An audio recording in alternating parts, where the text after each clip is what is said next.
Hello friends, welcome back to my channel চেখে দেখো। আশা করি তোমরা সবাই ভগবানের আশীর্বাদে ভীষণ ভীষণ ভালো আছো। আমিও কিন্তু খুব ভালো আছি। আমি শতাব্দী চলে এসেছি আজকের আবারও মনসুন স্পেশাল একটা মাছের রেসিপি তোমাদের সঙ্গে শেয়ার করার জন্য। আমি এখন বেশ কিছুদিন তোমাদের সঙ্গে পরপর বর্ষাকালের কিছু স্পেশাল রেসিপি শেয়ার করে নেব। তো আজকে আমি তোমাদের সঙ্গে বোয়াল মাছের একটা বর্ষাকালীন রেসিপি শেয়ার করতে চলেছি। বোয়াল মাছের অনেক অনেক রেসিপি আগে শেয়ার করে নিয়েছি। আজকের আবারও একটা নতুন স্বাদের নতুন রেসিপি শেয়ার করে নেব। ভিডিওটা স্কিপ না করে পুরোটা দেখার অনুরোধ রইল। টাইটেল আর থাম্বনেল দেখে তো তোমরা বুঝেই গেছো আজকে কি বানাবো। তাহলে চলো দেরি না করে বলে দিই। আজকের আমি বানাবো বেগুন আলু দিয়ে বোয়াল মাছের ঝাল। তো বেগুন আলু দিয়ে বোয়াল মাছের ঝাল বানানোর জন্য আমি এখানে বোয়াল মাছ নিয়েছি। বোয়াল মাছটাকে ভালো করে ধুয়ে এখানে নিয়েছি আলুগুলোকে লম্বা লম্বা করে কেটে নিয়েছি। একটা বড় সাইজের আলুকে 4 ভাগ করলে যেরকম হয় সেরকম কেটে নিয়েছি। এখানে নিয়েছি বেগুনগুলোকে আমি বোটা সমেত 2 ভাগ করে নিয়েছি।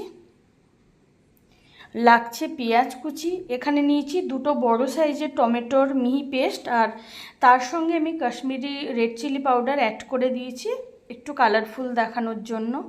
এখানে নিয়েছি আদা রসুন আর গোটা জিরের মিহি পেস্ট। নিয়েছি চেরা কাঁচা লঙ্কা, এটা অবশ্যই ঝালের জন্য। নিয়েছি কালো জিরে তেজপাতা ফোড়নের জন্য। লাগছে লবণ আর লাগছে হলুদের গুঁড়ো। তো সবার প্রথমে আমি একে একে মাছ, আলু আর বেগুনের মধ্যে দিয়ে দেব হলুদের গুঁড়ো।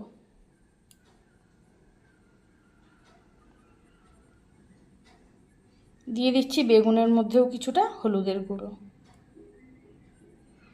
আর দিয়ে দিচ্ছি আলুর মধ্যে কিছুটা হলুদের গুঁড়ো। এখন একে একে মাছ আলু বেগুন ভালো করে হলুদের গুঁড়ো মাখিয়ে নেব। আর যেহেতু বোয়াল মাছ রান্না করছি সেক্ষেত্রে হলুদের সঙ্গে দিয়ে দিলাম সামান্য পরিমাণ তেল, যাতে মাছটা কম ফাটে। তো এগুলো ভালো করে এখন মাখিয়ে নেব। বোয়াল মাছের মধ্যে হলুদ আর তেল মাখিয়ে নিয়েছি, একই সঙ্গে বেগুন আর আলুর মধ্যেও মাখিয়ে নিয়েছি হলুদের গুঁড়ো। তো তাহলে বন্ধুরা আর দেরি করব না, এখন সোজা চলে যাব রান্নাতে। আছে কড়াই বসিয়ে দিয়েছি, কড়াইটা গরমও হয়ে গেছে। এখন দিয়ে দিচ্ছি কিছুটা পরিমাণ সর্ষের তেল। আজকে রান্নাটা কিন্তু আমি সর্ষের তেলেই করব।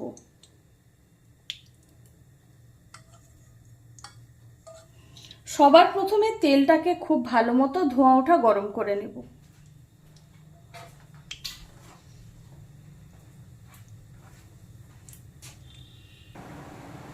তো সর্ষের তেলটা কিন্তু বন্ধুরা খুব ভালো মতো গরম হয়ে গেছে, ধোঁয়া ওঠা গরম করে নিয়েছি। এখন আঁচটা লো ফ্লেমে করে একে একে লবণ হলুদ আর তেল মাখানো বোয়াল মাছগুলোকে আমি দিয়ে দেবো কড়াইতে।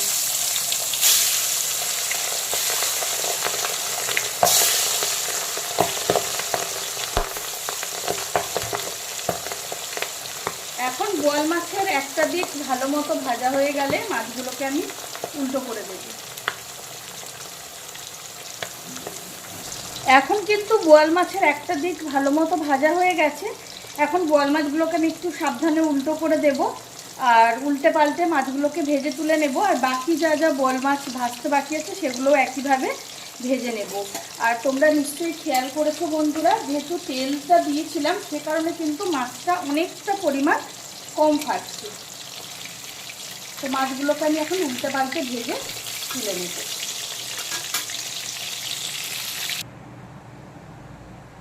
এখন কিন্তু সবগুলো বোয়াল মাছ আমি খুব সুন্দর করে ভেজে তুলে নিয়েছি বন্ধুরা। এখন মাছ ভাজার তেলেই দিয়ে দেব হলুদ মাখানো বেগুন। আর বেগুনগুলোকে কিন্তু ডুবো তেলে নাড়াচাড়া করে তুলে নেব, খুব বেশি কড়া করে কিন্তু ভাজবো না।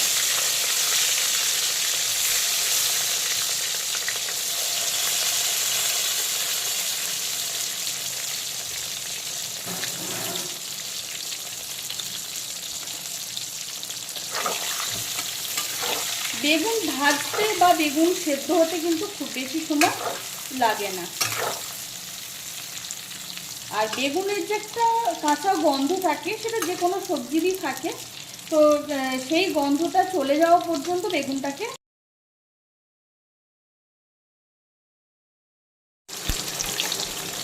বেগুনগুলো কিন্তু হালকা ভাজা হয়ে গেছে, এর থেকে কড়া কিন্তু ভাজবো না, বেগুনের থেকে বেগুনের কাঁচা গন্ধটাও কিন্তু চলে গেছে।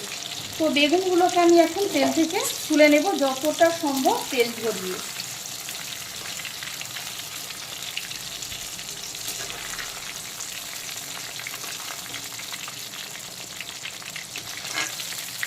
এখন বোয়াল মাছ আর বেগুন ভাজার তেলেই দিয়ে দেব হলুদ মাখানো আলুগুলোকে কিন্তু খুব সুন্দর করে ভেজে নেব, হালকা বাদামি কালার করে ভেজে নেব আলুগুলোকে।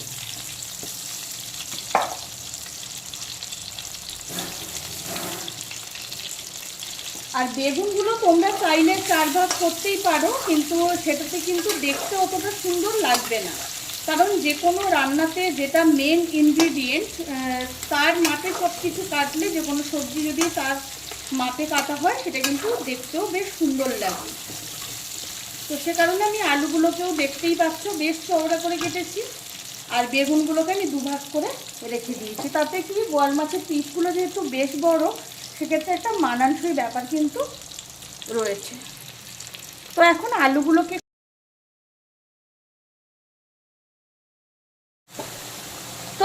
কিন্তু আলুগুলোও আমি খুব সুন্দর করে ভেজে নিয়েছি, আর সেটা তোমরা দেখে বুঝতেই পারছো হালকা বাদামি কালার কিন্তু হয়ে গেছে।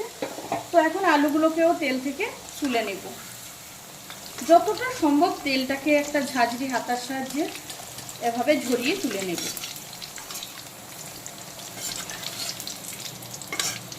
এখন কিন্তু বোয়াল মাছ, আলু আর বেগুন তিনটেই কিন্তু ভাজা কমপ্লিট।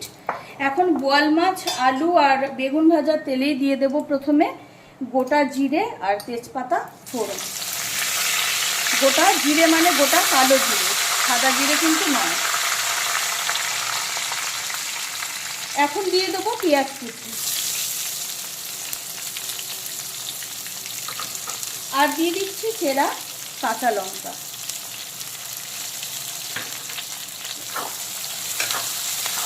এখন বেশ কিছুক্ষণ কাঁচা লঙ্কা আর পেঁয়াজ কুচিটাকে ভেজে নেব, যাতে করে পেঁয়াজটা হালকা বাদামি কালার হয়ে যায় আর কাঁচা লঙ্কাটাও খুব সুন্দরভাবে ভাজা হয়ে যায়। আর এই রান্নাটাতে কিন্তু শুকনো ঝাল লঙ্কার পরিবর্তে কাঁচা লঙ্কাটাই দিতে হবে, তাতে করে একটা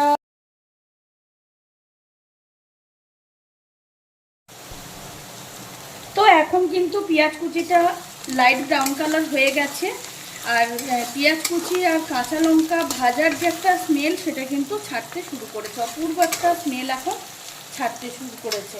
এখন আমি একে একে বাকি মশলাগুলো দিয়ে দেব। প্রথমে দিয়ে দেব স্বাদ মতো লবণ, দিয়ে দেব পরিমাণ মতো হলুদের গুঁড়ো, দিয়ে দেব আদা রসুন আর জিরের মিহি পেস্ট, আর দিয়ে দিচ্ছি টমেটোর পেস্ট, তার সঙ্গে Kashmiri red chilli powder add করে নিয়েছি। এখন এই পুরো মশলাটাকে লো টু মিডিয়াম আঁচে বেশ কিছুক্ষণ কষিয়ে একেবারে ভাজা ভাজা করে নিতে হবে, মশলার চারদিক থেকে তেল ছাড়া পর্যন্ত আর মশলার থেকে সমস্ত কাঁচা গন্ধ চলে যাওয়া পর্যন্ত। আঁচটা ফুল ফ্লেমে কিন্তু দেওয়া যাবে না, তাতে করে মশলাটা ভালো মতো কষানোর আগে মশলাটা পুড়ে যেতে পারে।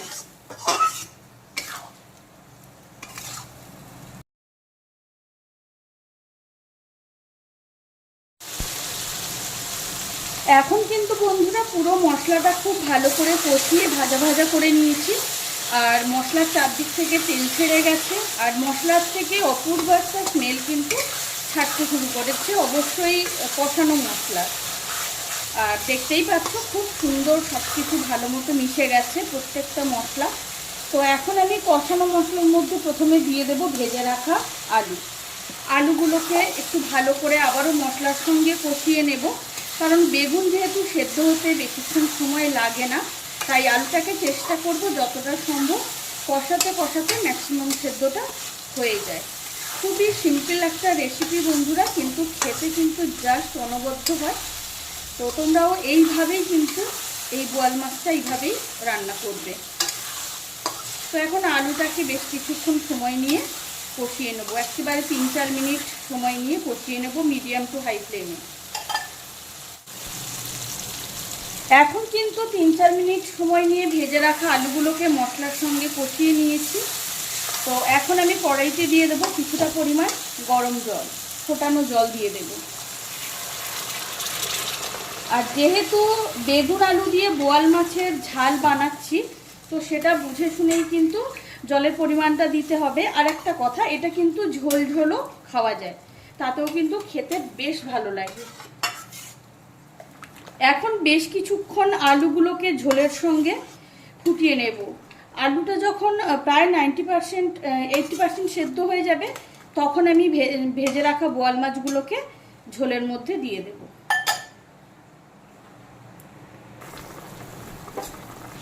এখন কিন্তু আলুগুলো 80 থেকে 85% সেদ্ধ হয়ে গেছে। এখন দিয়ে দেব ভেজে রাখা বোয়াল মাছ।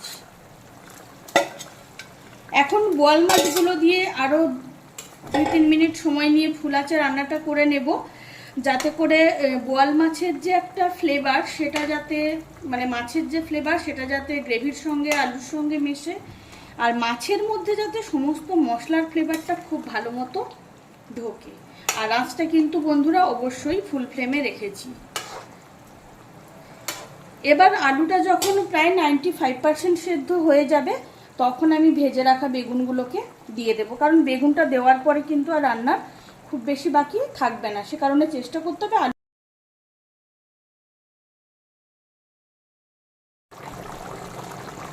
এখন আবারও প্রায় 3-4 মিনিট সময় নিয়ে ভেজে রাখা বোয়াল মাছগুলো দেওয়ার পরে আমি রান্নাটা করে নিলাম। এখন কিন্তু আলুটা খুব সুন্দরভাবে সেদ্ধ হয়ে গেছে, আর দেখতেই পাচ্ছ বন্ধুরা ঝোল গ্রেভিটাও কিন্তু অনেকটা ঘন হয়ে গেছে। এখন দিয়ে দিচ্ছি উপর থেকে ভেজে রাখা বেগুন। বেগুনগুলো দেওয়ার পরে কিন্তু খুব বেশি রান্নার বাকি থাকবে না। বেগুনগুলো দেওয়ার পরে আমি আবারও 2 মিনিট ফুল আছে বাকি রান্নাটা করে নেব। আর দিয়ে দিচ্ছি ধনেপাতা কুচি।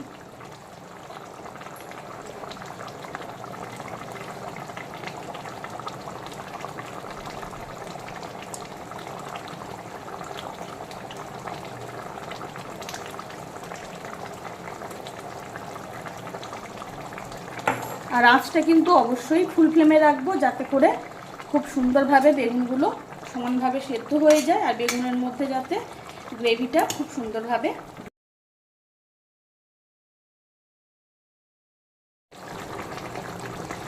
তো ভেজে রাখা বেগুনগুলো দেওয়ার পরে আর ধনেপাতা কুচিটা দেওয়ার পরে আবারও 2-3 মিনিট ফুল আঁচে রান্নাটা করে নিলাম।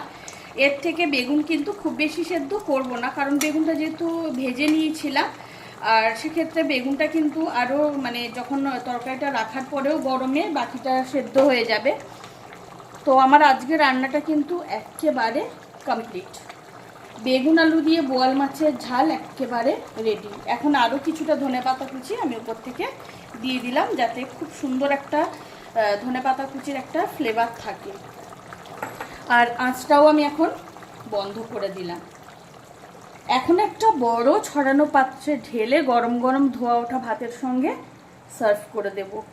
তাহলে বন্ধুরা, তোমাদের সঙ্গে আজকের বোয়াল মাছের আবারও একটা মনসুন স্পেশাল একটা নতুন একদম ঘরোয়া স্টাইল একটা রেসিপি শেয়ার করে নিলাম। তোমরা বোয়াল মাছের অনেক অনেক রেসিপি নিশ্চয়ই বাড়িতে ট্রাই করেছো, একবার এইভাবে বানিয়ে দেখো, জাস্ট অসাধারণ লাগে খেতে, যে কারণে তোমাদের সঙ্গে শেয়ার করে নেওয়া। আর এইভাবে বেগুন আলু দিয়ে বোয়াল মাছের ঝাল বানালে বর্ষার দুপুরও কিংবা রাত জাস্ট জমে যায়। আর আমার আজকের রেসিপি তোমাদের কেমন লাগলো সেটা কিন্তু বন্ধুরা কমেন্ট করে জানাতে একেবারেই ভুলো না। আমার আজকের রেসিপি যদি ভালো লেগে থাকে তাহলে অবশ্যই অবশ্যই লাইক কমেন্ট শেয়ার করো, চ্যানেলটিকে সাবস্ক্রাইব করে দিও আরও অনেক অনেক নতুন নতুন রান্নার রেসিপি পেতে। পাশে থাকা বেল আইকনটি অবশ্যই প্রেস করে দেবে, তাতে করে আমি যখনই কোনো নতুন রান্নার ভিডিও আপলোড করব সবার প্রথম তোমরা নোটিফিকেশান পাও। বোয়াল মাছের বা বেগুনের আবারও কোনো নতুন স্বাদের নতুন রেসিপি খুব তাড়াতাড়ি তোমাদের সঙ্গে নিশ্চয়ই শেয়ার করে নেব। আর এখন যেহেতু আমি কিছু মনসুন স্পেশাল রেসিপি তোমাদের সঙ্গে শেয়ার করে নিচ্ছি, তো এই রেসিপিগুলো তোমাদের ট্রাই করার অনুরোধ রইল। অসাধারণ খেতে হয়। আর এখন বর্ষাকাল, মোটামুটি বোয়াল মাছ বা বেগুন দুটোই কিন্তু অ্যাভেলেবেল। আর আমি আজকে রান্নাটা ঠিক যেভাবে তোমাদের সঙ্গে শেয়ার করলাম একেবারে সেইভাবেই তোমাদের বানাতে হবে। এটাতে কিন্তু প্রচুর কোনো গরম মশলা এই জাতীয় জিনিসগুলো কিন্তু একেবারেই দেওয়া চলবে না, বা ধনে পাউডার এগুলো কিন্তু দেওয়া চলবে না। কাশ্মীরি রেড চিলি পাউডারটা আমি দিয়েছি একটু কালারফুল হওয়ার জন্য, কিন্তু কাঁচা লঙ্কাটা শুধুমাত্র ঝালের জন্য কাঁচা লঙ্কাটাই দিতে হবে। তো ভালো থেকো, সুস্থ থেকো, আজকের মতো বিদায়।